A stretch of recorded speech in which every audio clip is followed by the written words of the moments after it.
Yo, welcome back to this week's episode of the After Party podcast. My name is Connor Maroney and I'm joined by my co-host, Andy Hudson. How you going, brother? Yeah, not bad, my boy. Mate, new set. Yeah, it's nice. What do you think? Like it. Yep. Yeah, for those that don't fucking know, I whipped this bad boy up yesterday, went on Marketplace all around Brizzy and got the fucking best things I possibly could. The funny thing is as well, if you're wondering why I look like a fucking head right now, is because the bar is fucking really high. The bar is set high. We're working the bar. We are, yeah. We're not at the bar, we're like the bartenders. I feel like I'm literally How can I at get you, Fridays boys? or some shit, bro. But yeah, new set, fucking loving it. But yeah, it's tough with a high bar is fucking tough because we aren't the tallest gentleman walking around. You know what I mean? Like what we both lack, what you gain in a bit of height over me, I gain a little bit of thickness, I suppose. If we combined, we'd have like a normal sized person.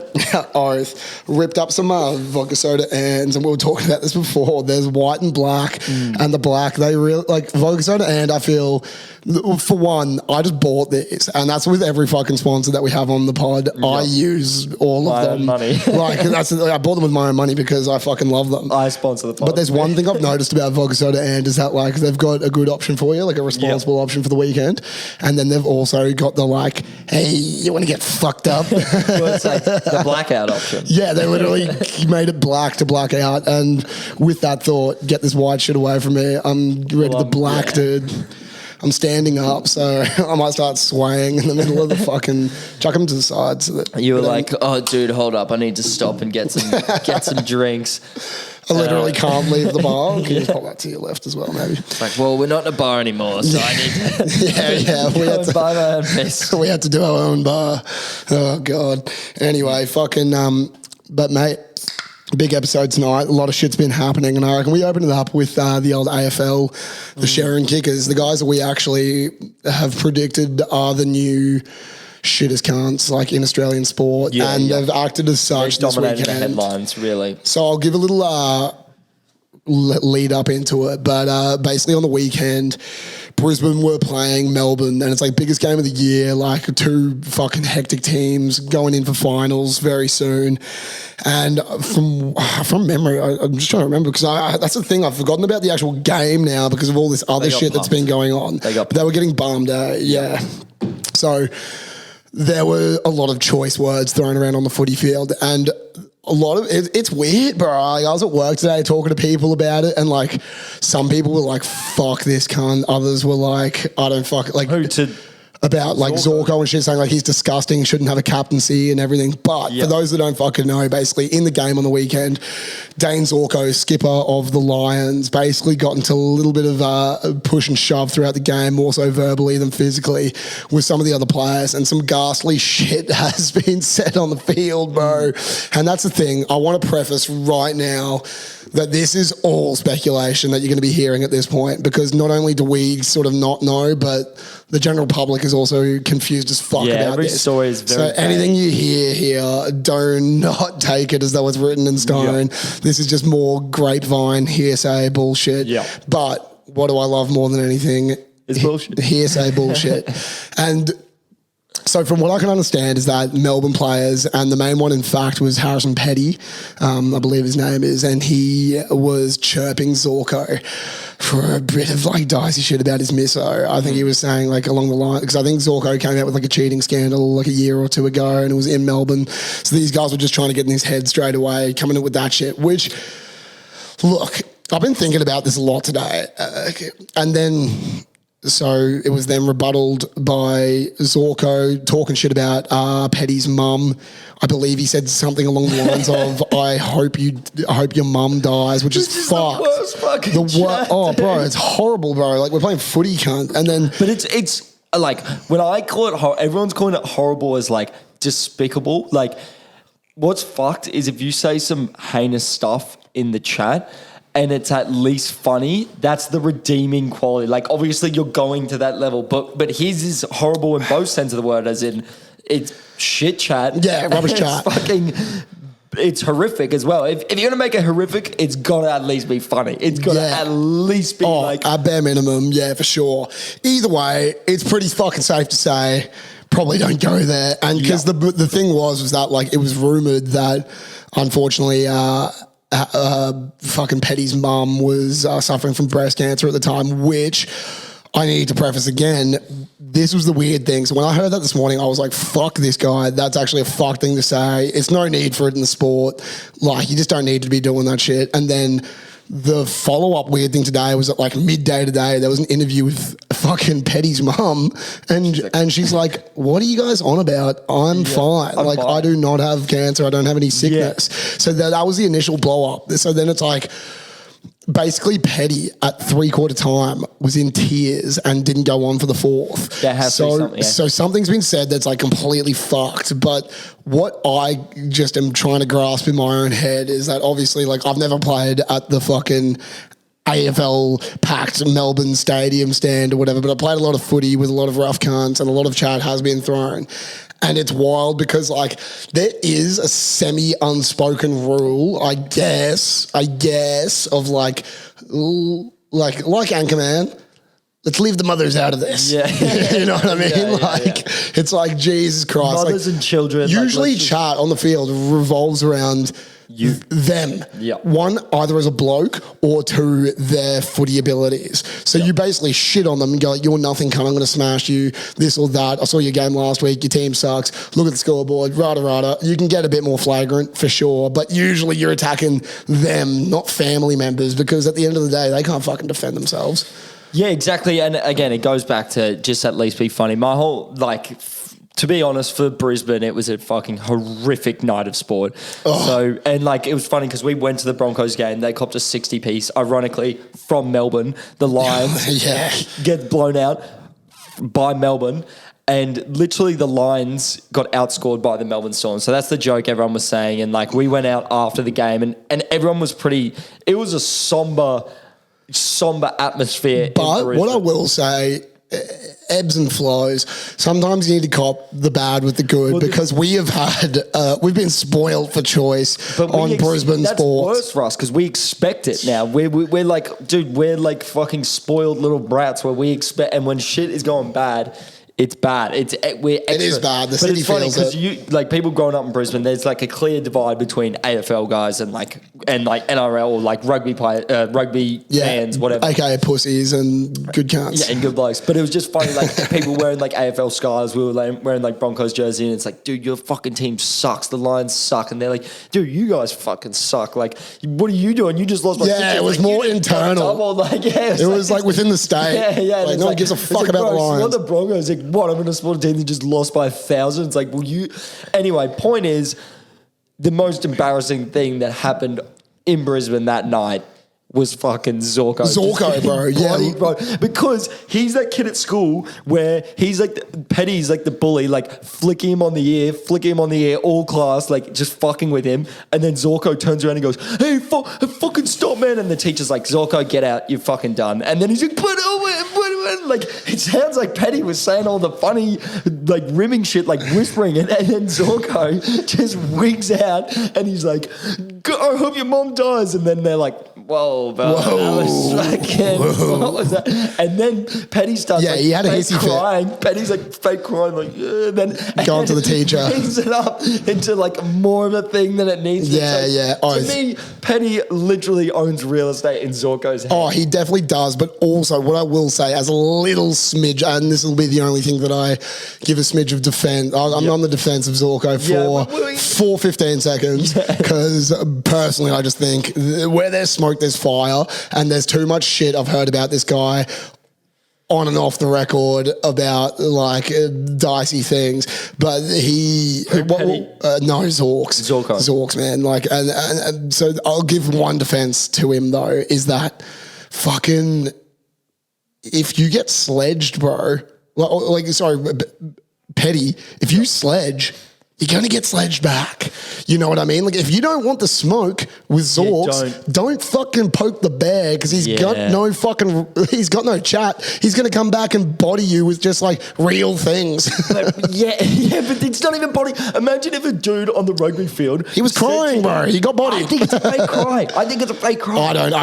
I think we don't. Well, then again. Then Zorko must have said something else other than the mum shit. Yes. If you're crying because someone said, "Hey, I hope your mum dies," you need a fucking reality check. You're a bloke. Unless your mum is actually like on her death. Oh, of course. The only reason we're saying this now, again, to just make sure that we're not stepping on eggshells here, is that Petty's mum came out today and was like, "No, blessings to the Petties. Yeah. Hopefully they're all fucking she's a lovely lady, but." But the main thing is that she's okay. Before yesterday, like before midday today, everyone was under the impression otherwise, and that's when it was really dark. I don't think anyone, like, it was never written that she was sick or like, it was just someone must have thought that. No. There is, again, smoke to fire, which I can't be bothered getting into. But anyway, the point is, Zorko just... He either said something way more heinous, or what he said, there's no way someone cries just for someone saying... I hope your mum dies. And that's where it gets to the speculation thing, and that's what I want everyone to fucking very much understand, because when this inevitably does come out and it is horrific, then this is going to look fucking stupid. Dude, this reminds me of the time where like you just get such weird chat when we were playing each other in cricket and you were the wicket keeper. Oh, bro. You just get the weirdest chat that you're throwing off your game and you were just sitting there going, "Hey, Andy, how about you keen to go fucking smoke some bongs and go to Civic Video?" Oh, bro, this was like a decade after Civic Video. No one knows this. No one knows this, but basically probably one of me and Andy's like first proper like interactions, I suppose, was at school. And basically Terrace, he went to grammar, I went to Terrace, and we split like... I think because rowing and everything like was kind of thrown out to, like, no one gave a fuck about sport really that much unless you were playing first for something. And so first term we go, oh, okay, fuck it, let's all play cricket. And both schools, and a lot of other schools did the same thing where they just got all the footy boys and everything during their preseason just to go fuck around and play cricket in the fourth grade. And we all fucking ate dick. But there was a game, the first game of the season, arguably one of the best sporting games of all time, down at Tennyson, Grammar versus Terrace in the fourth cricket. And I was keeper, wicket keeper for Terrace. And Andy was batting. And I basically got myself in the mindset of I'm going to chirp every single batsman that steps out no matter what. And you try to make it personal, I guess? Because also I fucking don't know how to play cricket. Yeah. So I need to use some of my abilities to fucking work here. And I knew that you were a well-renowned chirp artist. So I was like, okay, I've got to fucking bring out some guns here. And I basically was trying to attack you about being a bonghead at school or something. Yeah, I think so. And it was the guy that makes videos, I forget, I was literally quoting a video off Facebook, but I got caught up over my words. It was something along the lines of like, fucking, bro, I don't even know. It was so bad, bro. And I like went like, how about you go fucking smoke weed at the Civic Video? And Andy literally turns around, bro, batting, looks at me and just goes like, what the fuck was that? And I looked at him just like, I don't know. I've got nothing for you. I was like Tom Petty. I was like, I feel like crying, dude. Yeah. I don't know. I just attacked him. But the point is, so my understanding is Zorko's obviously the better player. Oh, 100%. So you can't let fucking, if you're the better player in any scenario, the worst player's job is to chirp you to the point where you're off your game. And like, I don't know the exact stat line, but they fucking lost.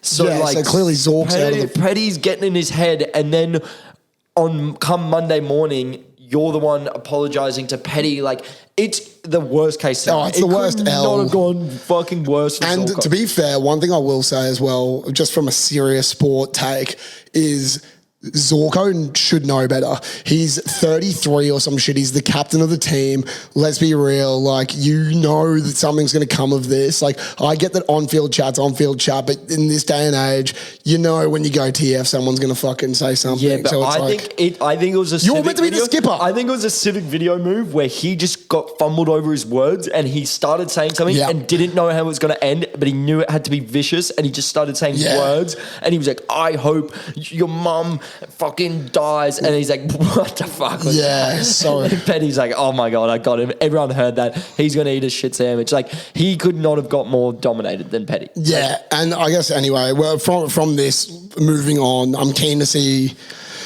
what was actually said. Hopefully it can all just be fucking resolved internally, because that's the other thing. The main thing that I get away from all of this as well is like, okay, what was said was fucked no matter what, but in saying that... But it wasn't no, I know, but just like let me finish my take, is that on the field, you're a footy player. There's a code of ethics as well. When there's chat on the field, you leave it on the field. If you're going to do anything, punch on. But like, I'm on Petty's side completely, because if I was on the footy field, bro, and someone said some shit about my mum, especially something dark as fuck. Yeah.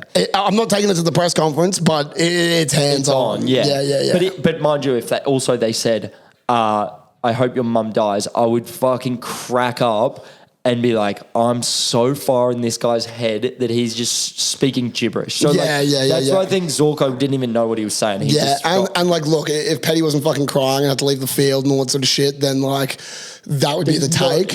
But we just don't know what was said. That's a good point. The fact he was legit crying, there was probably some heinous. Yeah, bro. If you're a fucking professional footy player in the biggest game ever, at your home thing, winning by 60, and you have to leave for emotional reasons, he said something that's not chill. But the hypothetical of Petty getting so deep in Zorko's head, and then he like hears that, and he's like, dude, if I fake cry right now, Zorko's gonna have to fucking answer everyone.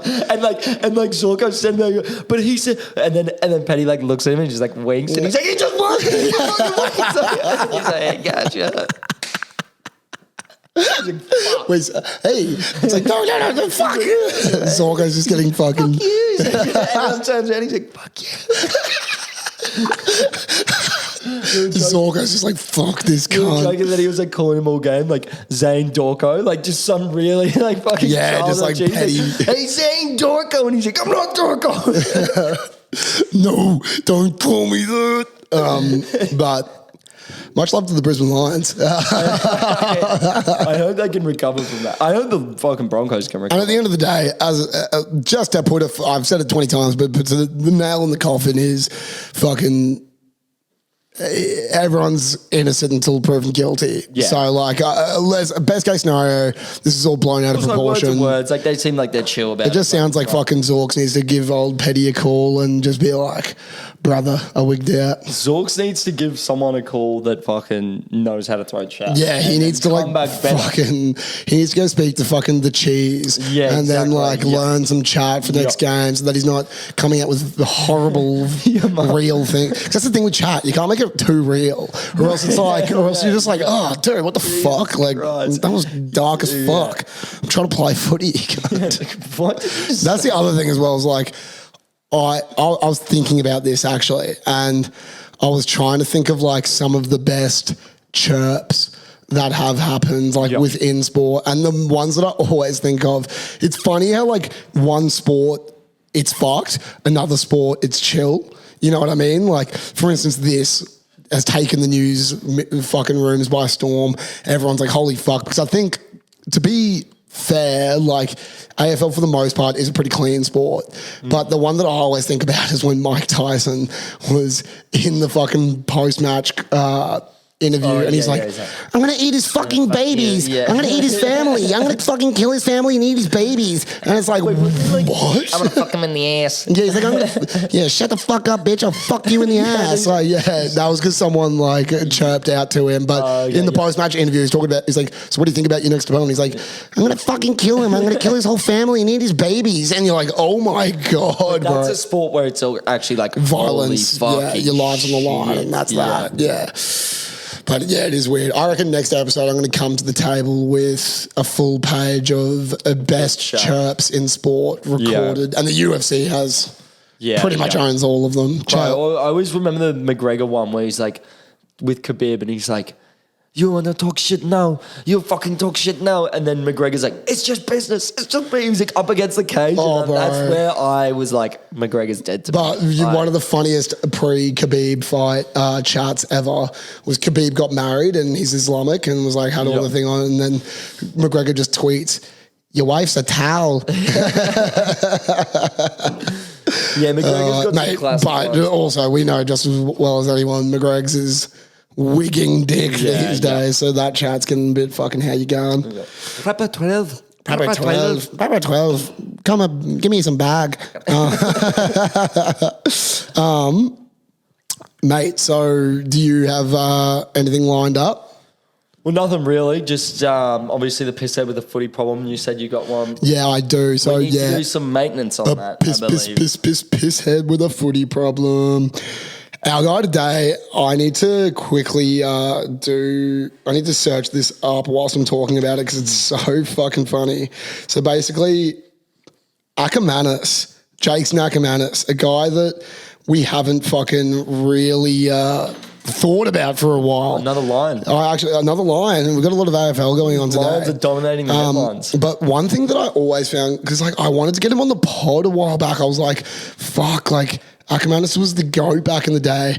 And the funniest shit was when I started like researching, I was like, where is he? Like, what's he been up to? And then I basically fucking searched it up and I realized that since AFL, he's had a weird life. Yep. And also on top of it, when you look at him from back in the day with the bleach blonde hair and everything like that, like super healthy, like now when you see him, it's like... Doesn't look like Acker. Does not look like Acker. Like red hair. He's got like red, weird, yeah. And like, that's obviously why he dyed it fucking blonde. Yeah, makes sense. But the funniest thing that I found about it was that like basically a year or two after footy, he decided to go down the route of I'm going to become a professional golfer. Oh, so and this was... I thought this was recent. No, it was, but it's like we're talking like 2015 to like 2020. Like this was like the period that he was like having a geezer, and because mates with a fair few fucking pro athletes these days, and a lot of them they on their off days and everything, golf is the fucking sport. You know what I mean? It's easy on the body. Well. Golf is the activity. Oh, fuck. Got him, bro. Fucking got him. Unless you're Tiger Woods, it's a fucking hobby, cunt. But anyway. So golf is the activity. Yeah. It was the activity. I'm helping you out. Yeah, I know. Thank you. Thank you for not bodying me on that. But anyway, he was trying to become like in the realm of a professional golfer. And the funny thing about it was he was just getting so rowdy at these golf clubs every time. I'm pretty sure not piss and juice, but more so just from like a fucking aggressive standpoint that he's been banned by like 3 of the biggest golf clubs in the country. So I've got this up here. So livid triple premiership lion Jakeson Ackermanis has sent a written complaint to Golf Australia as well as sought clarification from Golf New South Wales after being banned from a 3rd club following bans from both Thurgoona Resort for many run-ins and commercial club Albury for a fire exchange with a fellow member after his golf cart was moved. It emerged on that a weekend that Ackermanis had also been kicked out of the Wodonga Golf Club. The 2001 Brownlow medalist said that the latest ban had him considering whether to give up on his dream of a professional golf career. This is quote unquote from Acker. The protocol you were supposed to go through versus what I went through, it's diabolical. It's so bad. In all 3 cases, the crimes don't go even close to being justified to what was actually going on. Previously, Ackermanis had been suspended from clubs in the Albury area for a variety of reasons, including assigning an incorrect scorecard, cheating and abusing fellow golfers. His most recent ban at Wodonga was for taking extra shots during a charity tournament. So he fucking sucks is what it is. He's cheating and he sucks. Most recent ban at Wodonga was for taking extra shots during a charity tournament, but Ackermanis claimed he was told by organisers to play more shots as the group he was playing in was a player down. Quote unquote, this was a charity golf day where I donated my time and the organisers said you've only got 3 in your group so you can have the extra shots. It's like Ackermanis, dude. You threatened to assault someone with your 9-iron. Like, what the fuck are you talking about? He's like, this is unjust and unfair. It's like, dude, you threw your golf bag in the fucking water, bro. Bro. What are you talking about? You were screaming belligerently, blatantly cheating. Like, dude. Fuck? And he's like strangling someone in his caddy. He's like, dude, I just went and played a charity golf game. I was like, no, Ackermanis. Dude, the two people that have been banned from this fucking place is Craig Gower and you. You're on a short list with you and Gower, and you think that you're fucking innocent. It's not a good look. Yeah. And the thing with it is like, I guess originally when you look at like, we were also saying like piss out with the footy problem. It's a bit rough on this one because this is the worst journalism ever by myself. Not that we are journalists by any means. This is just all bullshit. But he's definitely got fucking piss head. Yeah, we don't need to research. I haven't researched that because I was more so focused on the golf. But I think about like professional athletes, usually Americans, and it's like always in the NFL or NBA when they go, oh, you know what? I'm going to have a break and I'm going to go to baseball. AKA Michael Jordan did it semi-successfully. Also fucking... who's the hectic running back that... Bo Jackson, exactly. So there's these guys that do it and they go into like... The thing, they do it professionally though. They get signed by a team, they start training, and then they fucking play in the professional league. Bo Jackson though? He was playing both at the same time, which is fucked. But yeah. Bo Jackson, absolute legend. Yep. But let's get back to Acker. But the thing with Acker is when you go to play golf afterwards... If you're going to go for the professional route, choose the fucking professional route, you know what I mean? Like, get onto a circuit, get in some competitions, start doing shit where it's like, Jason Ackermanis, you do have a bit of pull. Like, you know enough people in Australian sport to be able to kind of like leverage the celebrity a little bit to get somewhere where you're playing reasonable golf or whatever. You don't just start it knowing that you can't play golf. He's obviously half decent to the point where he believes he can play. No. I think Ackermanis fucking sucks. I think he got as far as he could, but he just sucks. It's like, that's what happened. He said, dude, I'm keen to play golf, and everyone's like, oh fuck yeah, it's Jason Ackermanis. Like they had the same thing as you. Like, yeah, he must be somewhat good. Like, we're gonna let him play. He can play at the charity. We'll see how he goes. And he goes, and he's like a bloke that's never fucking picked up a club, and they're like, wait a minute, do you know that this is a fucking sport? Contrary to Ballone's belief, this is a sport, Ackermanis. You can't just come here and start hitting ball. He's like, dude, all I have to do is hit that little ball in that fucking hole. Yeah, that's easy as shit, bro. Well, because the weird thing is like kicking the ball like cheating. Like, well, that's the thing. When you look at like Bo Jackson or whatever in baseball, it kind of makes sense. You go like, okay, he can hit a ball. That's all we need to figure out. Yep. After that, the motherfucker can run. Yeah. He's an athletic beast. Whereas like with golf, because it's not a sport, you don't need to be athletic, and it also proves that athletes can't fucking play. So athletes can play. They can play. Ackermanis. Exactly. He's the only one that wanted to play. He's the only one that that's surely there's a video of his golf swing, and it would be so funny. No, I reckon he's got a swing on him. Because Ackermanis, as much as, and this is kind of why I love him, and this is why everyone loves him, he had like irrational confidence. Like, he was a beast at AFL, but he was like taking on guys bigger than him. Like, he just seems like a guy that's like, I can fucking do that, and I will do that.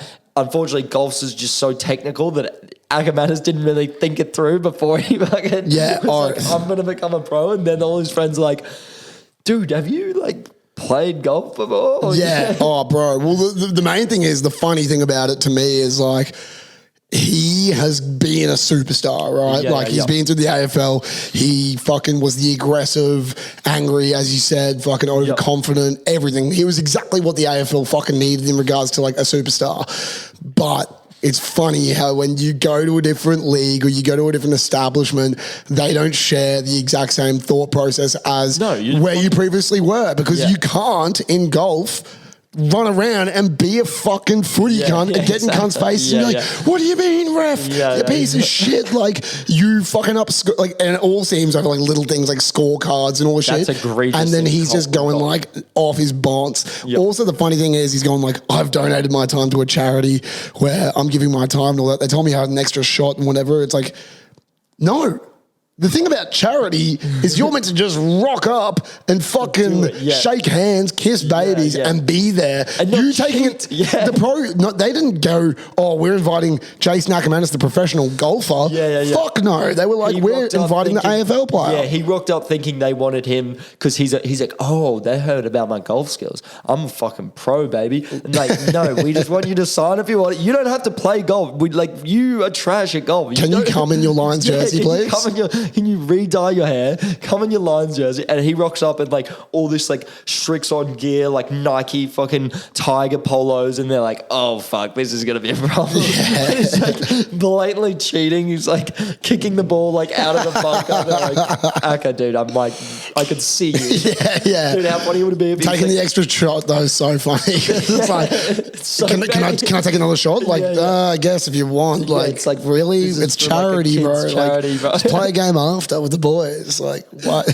There's no prize money. You don't have to cheat, bro. Like, you're purely cheating for like your ego. No, everyone's got 4 players. We have 3. No, this is bullshit. It's fine. There's no winner or loser. It's purely a fundraising event, Akamatis. Dude, how funny it'd be, you're like, there's no transferable skills. If Akamatis was on like the green, like, like forward pockets in AFL, just like going with each other. He's like on the green. The guy's like, dude, like what the fuck? Leave me the fuck alone, dude. We decide you can putt first if you want. Yeah, He's like diving on the ball. They're like, Aka, bro, like I think you misunderstood what fucking golf is. Here. What I would say though is this: if Aka ended up being a pro golfer. Oh, bro. I'm watching golf every weekend. You know what I mean? I need that it would activity. be like Happy Gilmore. Exactly. It would be like all like these like fucking like working the class like angriest diehard AFL like sleeve dudes at the Masters like Shooting McGavin's like fuck you Akamatis. Yeah. It would be so good. I'm sure he can drive it pretty far. Bro, he knows his way semi around a golf course. But the funniest thing, obviously that's fucking hilarious. The funniest thing about Akamatis' career post-AFL is his real estate career, dude. Oh, bro, yeah. So funny, at the same time, like, what do you expect the motherfucker to do? Like, he's going to get a job. 100%. And he looks like he's killing it, but it's just like, he, again, like the golf thing, he looks like he's bringing that energy to real estate. I saw this fucking photo and it was like whatever, like some small like real estate agent and like Akamatis kicking goals. He's sold a house, obviously. He gets it.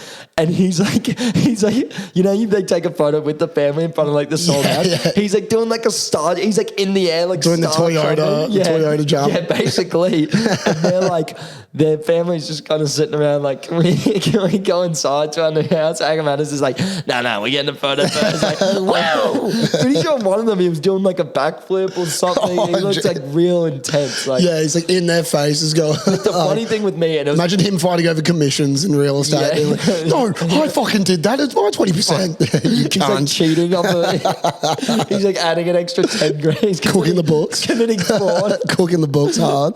But yeah, fucking Akamatis, and like it didn't even come up like on a news story like Akamatis like is now selling houses. It was as if like I just scrolled past like this real estate like page. A rental. Yeah, like a real, like when you see just a random real estate page of someone you know or whatever. It was that, but Akamatis, and I was like, is that fucking Jason Akamatis? Oh, bro. Oh, he I also love the start of that article. Him going, I'm considering not pursuing my pro golf career because of the 3 bans. It's like, what do you mean, banned, bro? You're banned. We're not having you. This isn't a conversation, bro. You're out. It's like Craig Gower being like, I refuse to return to Perugian Springs Golf. No. Okay, fair enough. You can say that, but even if you didn't refuse, like, I just want to be very clear. You can't come back. Like, he's like, I'm not coming here because this is my decision. Craig Gower and fucking Aka start their own fucking golf club. They just fucking still get pissed off, strangling each other. It's like this is golf. There's not a golf ball in sight. It's wrestling. Akamatis is cheating against himself. Strangling himself. Who are you playing with? One thing I will say though, again, just to clean up this mess of a conversation is I need to like actually say this. I fucking loved Jason Akamatis. As much shit as I'm talking now, I'm purely talking the golf. Everything outside of it, as a bloke, real estate agent and footy player, I am the biggest fan of all time. Because my uncle, right, and people probably don't know this that well, but my uncle is and has been the doctor for the Brisbane Lions for the last 25 years. Shit. So does he know Zorko? Mate, he fucking sees Zorko every day, dude. Tell him to fucking pay him out. Call him Yeah, Zorko, well, dude. that's the Tell thing, him bro. Zorko and then My uncle is the only chirper you He's even. a ball buster. Oh, bro, dirty like, balls. bro, like still to this day, he gets AFL players with the dumbest rule ever that I fell for when I was a kid. He'd fucking basically, you know, when you get the like little light through your ear. Yeah, like the doctor thing? The doctor thing. Yeah. He's a doctor. Yeah. So like, he would do He was just a professional chirper for a second. He was a donor. the vodka soda blackouts. Like, how did this fucking larrikin get that? No, he's a legitimate doctor. Oh, mate, no, he's smart as fuck. He's also the doctor for the WSL surfing as well. Okay, shit. He's a G. Yep. Probably the best fucking guest. I just realised we need to get him on the pod. But anyway, he, for instance, like the light that you like put in the ear, he's done it to me since I was a kid. Apparently still uses it because obviously like I know Keezy and all those boys at the Lions still uses it on them where he puts the light in your ear and because he's like so confident with it, he'll just be like, oh yeah, just put your finger in the other ear. And then you just go like, boom. And he goes, yeah, just to stop the light coming out the other side. And you're just like, you fucking idiot. Fucking dipshit. But like that's him like 24/7. Yeah, like he's always, hey, what's that? Yeah. Oh, bro, doesn't like exactly that you just like became him for a sec. But it's like, imagine like him breaking some like horrible news, like season-ending injury, and he's like, he fucking like just bro, that's what he does. And then he's like, oh, so by the way, your season's over, and he's like. Oh, dude, that's not really the time. That's the blunt. That's the blunt thing as well. Like having your uncle as your doctor is a weird thing as well because fucking like for instance, I did like my, I got knocked out and I went to him, saw him a couple of times, and he was like, he's so blunt. He was just like. Yeah, like if you get knocked out again, I'd reconsider footy. And I'm like, wait, what, that's dude? Like, no, you meant to like work around with me. Right. Like, he's like, yeah, no, you should probably stop. Yeah. But like, well, I guess I have to. But what I'm getting at is when I was younger, bro, throughout the fucking era of Brisbane Lions, 2000, 2003, dynasty, I got to fucking hang out with those guys a lot. Obviously, I was fucking like 5 or 6 years old, but there is a photo somewhere of me at his house sitting on John O'Brown's shoulders whilst him fucking Acker and fucking Simon wasn't there. The redhead cunt ended up being the skipper and coach. Michael Voss, Fossey, Acker, and Brownie. I'm on their shoulders while they're on the Terps at his house. After like that year they won, one of the years they won. Oh, bro, like they just go over to his house, have beers and shit. Like, dude, that's one of the most underrated dynasty in sports history. Like across the world, because it's like, dude, imagine if Perth next year started an NRL team and then went back to back to back. You'd be like, wait a second, where the fuck? These guys don't even play AFL in Brisbane. Like, where did these guys, like, how old were they? Like, how old was the team? It was like a couple years. Like, they went from like starting a team. It's like anything, I guess. Like they were building it up like a tab, but then it just went fucking on steroids. That's the beauty of the draft, bro. That other sports need to pick up. This is actually a great take for myself fucking right now. What, drafts? I'm inventing drafts. No, you're not inventing drafts, but I'm saying it needs to be adopted by a lot of different sports. So AKA rugby league and rugby union in Australia would honestly benefit greatly from having a draft. And like, yeah, I can list so many fucking players. Fuck that. No. You got to hear me out on this. Hear me out on this because basically what happens is you finish school, you get put into an under 20s program for league and union. In league, they look after you a lot more. For instance, I'll give you a perfect example because I was in it. I had a guy that played first 15 with me, went to Broncos 20s. I went to fucking Reds 20s, and I've also got a guy at the Lions. So I've got all three comparisons from the same grade, same school results. Broncos guy, 30 G's a year, whilst in the under 20s, gets his university paid for. Lions enters the draft immediately, gets adopted by a club, and then they get put in their rookie program where they get put in a professional program. They get to fucking develop their league, NEFL and exactly. Shit. They're getting paid. Yeah, getting paid. But they're also like training with the Lions, training with everyone.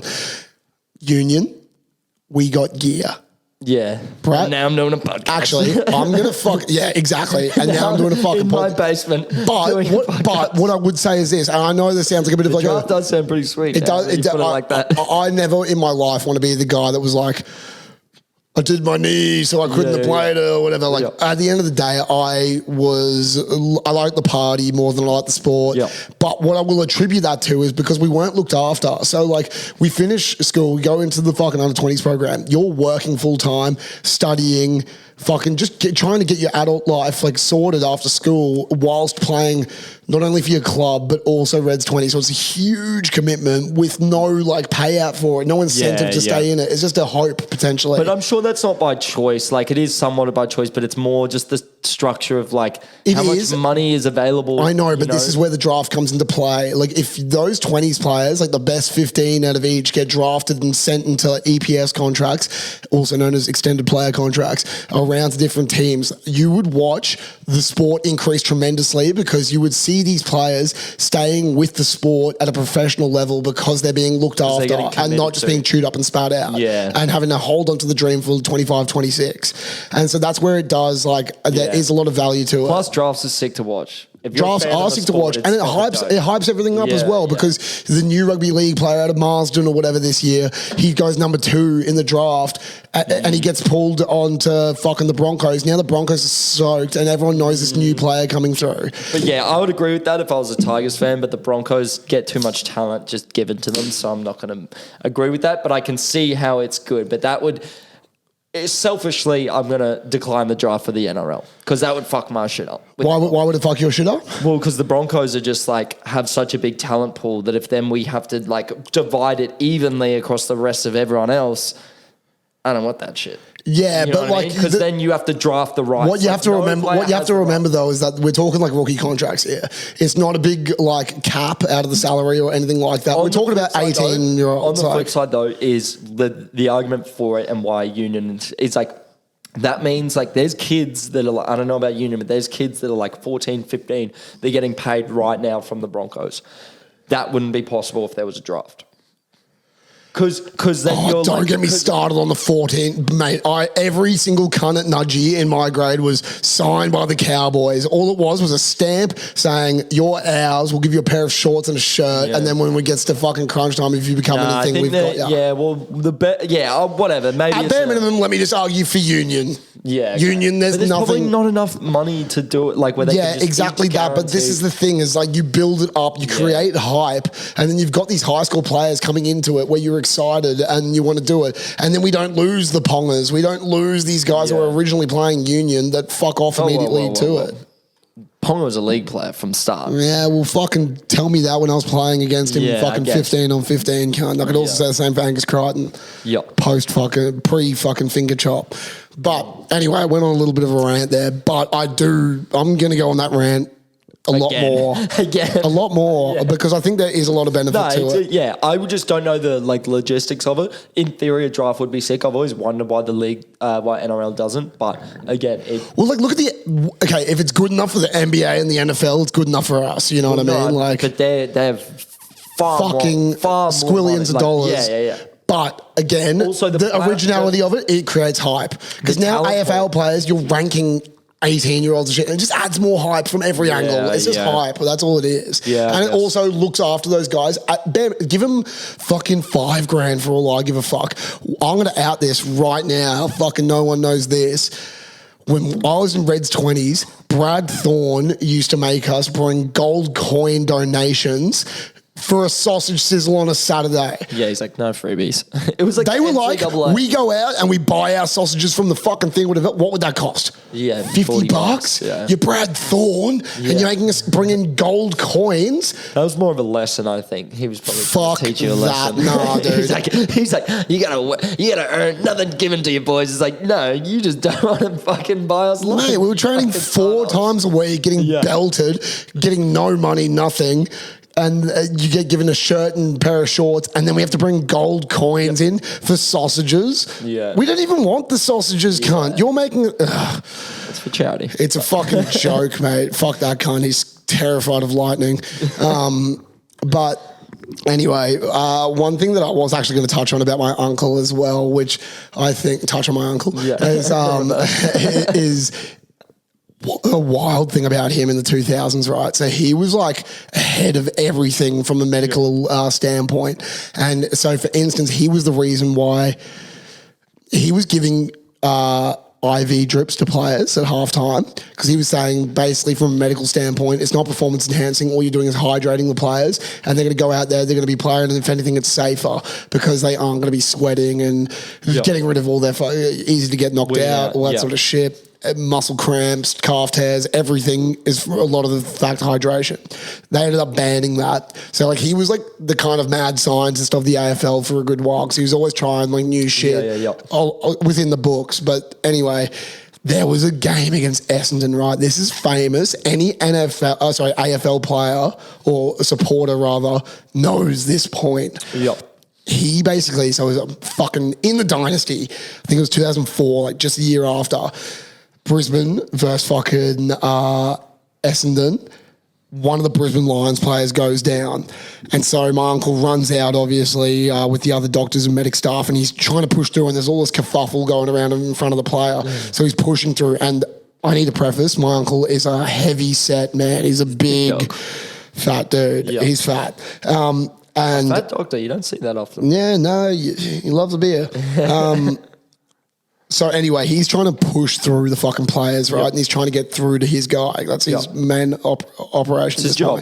Exactly. He's cutting through, and basically he pushes this Essendon player out the way. This big motherfucker. Essendon player turns around, grabs him, and goes, pushes him off his feet, bro. Feet hit the air. Boom on his back. Big belly comes outside of it, hits the fucking ground. First things first, you can't fucking touch a doctor. No, you cannot touch a doctor. You could. That's a rule in war. In fucking wars, it's like you don't kill the medics. You don't kill the doctors. Jesus fucking. Bro, look at this photo. And there was just all in. Oh, bro, is that your uncle there in the sweatsuit? Yeah. Gets pushed. It was a violent push, bro. He got fucked up, bro. Yeah, so get this, right? That whole week. I fucking hate him. That whole week, fucking on the footy show and shit, my uncle is getting pushed over, and when he hits the ground, they'd cut to like the Coliseum falling and shit. It was it was a dark time for the Maroonies, man. But if you want to search that up, type in Paul McConnell AFL pushing and go to Google Images. Oh, bro, that one is cooked. And I'm watching this like as a kid, going like, that's my uncle. Like, what's your uncle's name? Paul McConnell. Oh, Paul McConnell. Okay, yeah. Very respected doctor. One of the best sporting doctors in the country. Beefed it, dude. His arms like. I know, and he fucking hated it as well because, like, as much as he loves to give out a joke, he's not one to really take one. All the years of fucking with people kind of came back to haunt him. But I will say he is probably one of, if not the most hectic sporting doctors in the country. And a lot of people would attest to that. We need to get him on. He's in fucking John Florence. We need to get him on. And obviously we'll talk some medical, cool athlete stories, but also just get him to fuck with us for a bit. Like, bro. Like, some old bits. That's the thing. He will. One where he's like, hey, look at my thumb. One thing I will tell you. Did he used to do this? Dude. Where he was like, he was more like joke. Violent shit. Like, bro, he like that's the thing. Is like we could get him on the pod and we'd think that would have the upper hand. Yeah, he would fucking body us, pulling chairs out. No, we'd be fucked. Like from a verbal standpoint, we'd be completely fucked. Okay. Well, I would just pull that video out and be like, nice fucking gut you got there. From another sporting perspective, I just wanted to call you out actually. For those who listened to the last episode, Marty and Michael, if you haven't, please go listen to it. It's only on audio. That will be revealed at another point. But we basically explained the fact that Andy is the Oracle, and it was because he died in the swimming pool and came back to life. And since that point, he has been able to predict sporting things, but I kind of regret actually ever bringing it up as though you are the Oracle because you're a fucking lying piece of shit, bro. What do you mean? Your fucking Broncos have been fucking 3 from 4 since or 1 from 4 rather. No. Lost against the Tigers. No, but that was after the Tigers. It was not, mate. Yes, it was. That day when you originally laid down the law. I said we've got 4 games left. Sydney, which I got wrong. That was a lapse in judgment. I didn't realise it was at the SCG. By the way, it should be illegal to play any form of rugby at a cricket ground. That place fucking sucks, bro. That place sucks. You should not play rugby there. It's bullshit. Yeah, that if you think that counts, fucking scrap it from the record. I said the next game, the Storm at home was the only game we'll lose for the rest of the year. Caveat against the Roosters. I'm running back, dude. I'm heading to the Broncos it starts in 15 minutes. Oh, fuck. And we're going to win that. So I'm still on track. Yeah, fair. I don't know, dude. Like, it looks grim, but I said we'll lose to the Storm. So from what I understand, because I have been keeping my ears to the streets, is that we essentially need to win tonight and next week, and the Raiders need to not. Or So we can lose tonight and win next week. We have to win 1 out of 2. 1 out of 2, and we're in we're in the big dance. We're in the top 8. Top 8, yeah. We scrape in at 8th. We have to win 1 out of the 2. In saying that, if we win 1 out of the 2, we're still not guaranteed the top 8. We're just guaranteed. Bro, we need my boy, bro. What's that? Paddy Carrigan. Yeah, we need him, bro. I saw him on the weekend. I called out to him. I was like, what did he say? I was like, Paddy. And he looks like he was talking to his girlfriend, so I didn't want to go and fuck with him. I was like, Paddy. And he was like, yo. I was like, we need you back. And he's like, I'm coming. And I was like, that's fine. You should have said, fucking get on the after party, cunt. Well, I didn't want to, I didn't want to. One day he will. One day he's going to be on the pod. I know Paddy very well. Played with him first team. Sitting in this garage with us, and we're all like jammed in. He's like too thick. We're like, he wouldn't be able to fit behind the bar. Put it that way. We'd have to put him somewhere else. We'd put him on the washing machine over there. We're like sitting up on here, like interviewing him. Hey Paddy. Hey Paddy. But yeah, no, I think realistically 2023. Fuck, I was going to announce my fucking trip, but I'll do that on the start of the next pod. Yep. But to finish off, I've got a bit of a topic that I've been thinking about for a long time. Yep. I wouldn't also mind reoccurring on this as well as just like wacky reality TV shows. Yep. And this one wasn't wacky, nationally celebrated. Now, looking back on it, one of the most idiotic fucking shows of all time, The Biggest Loser. And dude, I knew you were gonna say that. Dude, The Biggest Loser, bro, is one of my favorite shows ever. Great show. Because back in the day, what it was you'd get a bunch of fat fucks, and I'm going to call them fat fucks because they were fat fucks, mate. They weren't like they weren't out of shape. Yeah, they literally were like, I need help. And so they had the team of fucking Michelle Bridges, the Commando, Shannon, whatever. It's fucked that we remember these cards. And then they got some hot chick on that with a blonde girl. The blonde girl, yeah, I forget her name. Good. She was smoky as well. But anyway, these guys basically everyone knows the fucking show. I don't even know why I'm explaining it. Basically, have to put them through the ringer and try to get whoever loses the most weight by the end of the show wins a prize of money. I can't remember what it was. It wasn't as cut and dry as that. I was a Biggest Loser fan. That was a show you sat down with your whole family and watched. Oh, bro, the whole family would watch Biggest Loser. The funniest thing about it to me is this.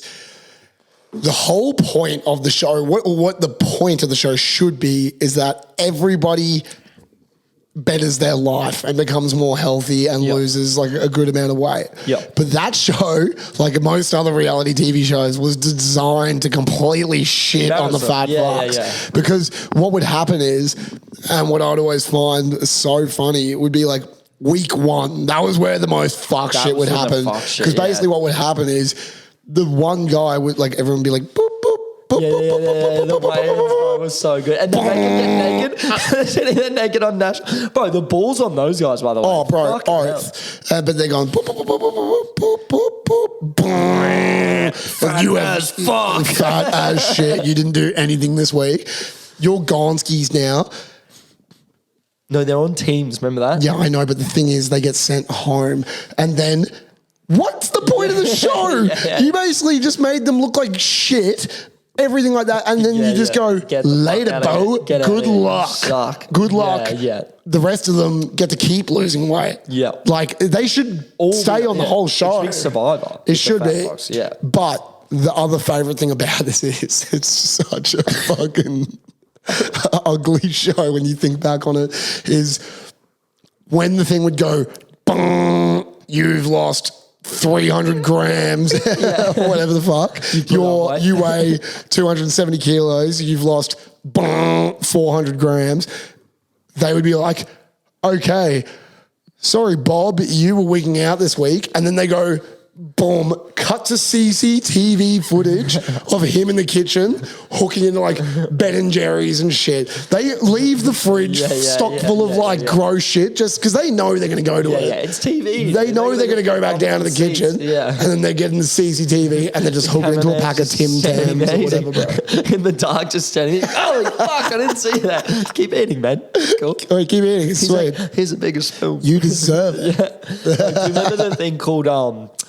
I think it was called Temptation, and they could get like immunity. Temptation, I forgot about this. And then put all these like fucking donuts and like pastries in front of them, and like underneath one of them was like immunity, and it was like they just keep eating. It's like no immunity there, and it's like you keep eating and eating and eating, and then eventually one of them will get temptation, but the other ones have just eaten like 11 donuts. Yeah, what was the immunity thing? Wasn't it like you got like an extra cash prize if you ate the fucking cake or whatever? So no, temptation is you can like run the gauntlet and eat all this fuck shit to win immunity for that week when you're safe that you're week. technically setting yourself back. Yeah.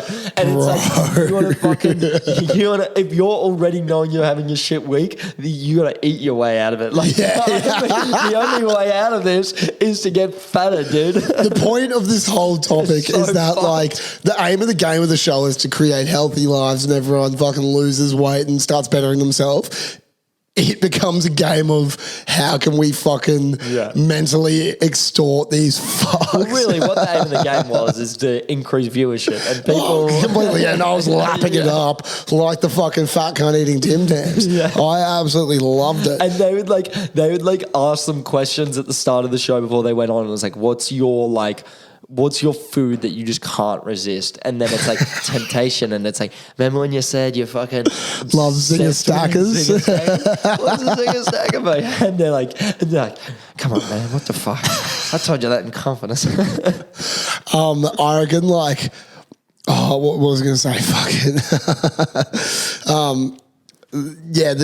bro, I've lost my fucking train of thought on that. I was thinking about Zingers. I literally wigged out about Zinger Burgers then.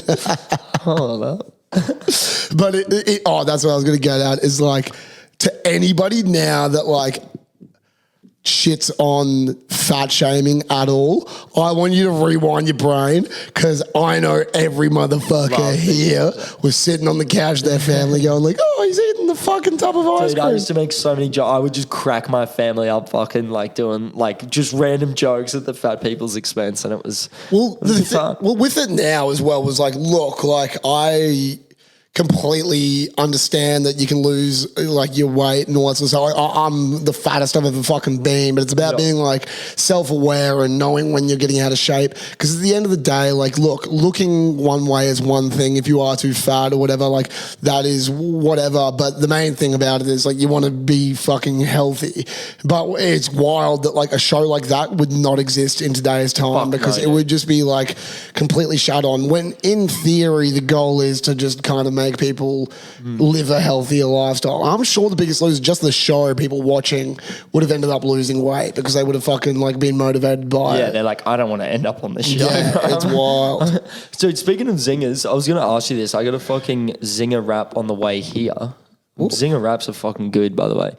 But I never really got them before, and I was eating it, and it was like hella crunchy. I was like, oh, this is fucking good. And I thought it was like the crumb of the chicken. Was it bone? No, dude, it had Doritos in it.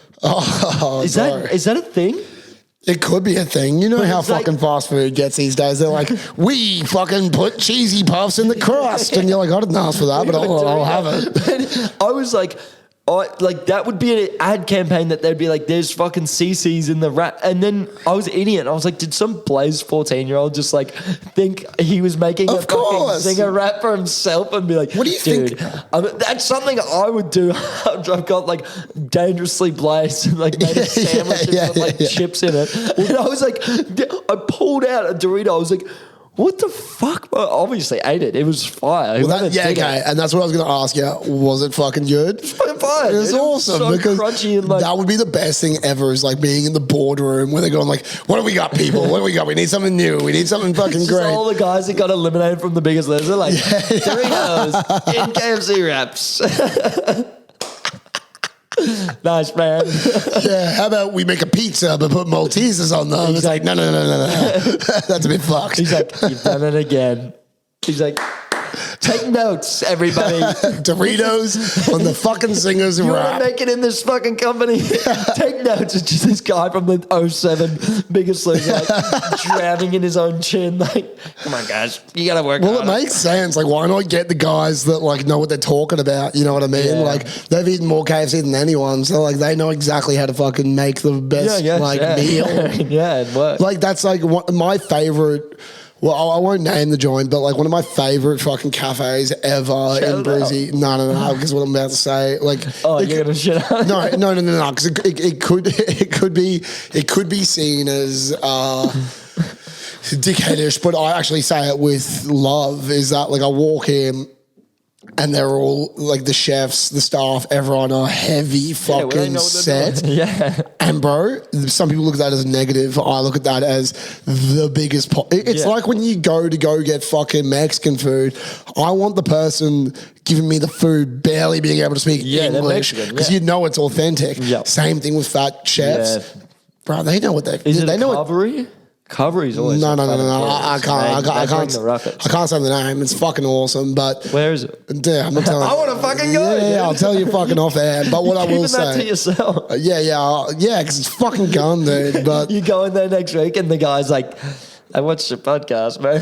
You call me and my family fat." Yeah, no. The food's out of control, but it's because of the fact that they know what they're talking about. They've eaten it. Yeah, they did the tests. They know what's going on. They're putting extra butter on it and shit. Like, yeah. Anyway, let's get the fuck out of here so you can go to your Broncos game. Yeah, You fucking bogan shit show. In 5 minutes. Yeah. Oh, well, doesn't really fucking matter. But anyway, thanks again, boys, for listening to this week's episode of the After Party Podcast. Hope you like the fucking new set. If you have any ideas or you want to fucking give shit to us to put on the set or whatever, fucking let us know. Recommend this one to a friend and fucking let's just keep charging. We've been on a good run lately.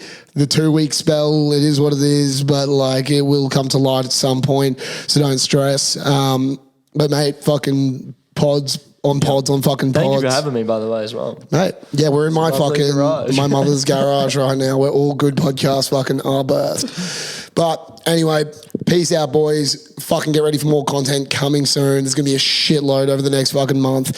So get it up here. Get into it. Yeah. Peace.